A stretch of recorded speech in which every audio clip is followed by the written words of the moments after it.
किसी ने बर्फ से पूछा कि आप इतनी ठंडी क्यों हो।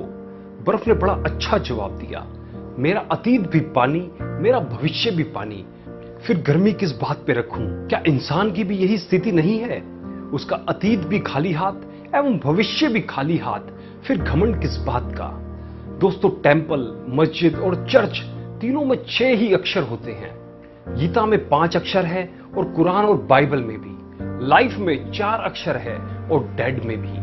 हेट में 4 अक्षर है और लव में भी। नेगेटिव में 8 अक्षर है और पॉजिटिव में भी।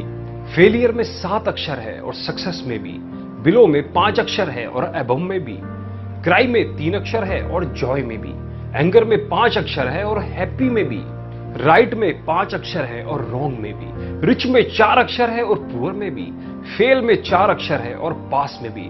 दोस्तों, अगर विरोधी शब्दों में भी समानता है, फिर अपनों में क्यों नहीं? इस बात पे जरूर चिंतन कीजिए।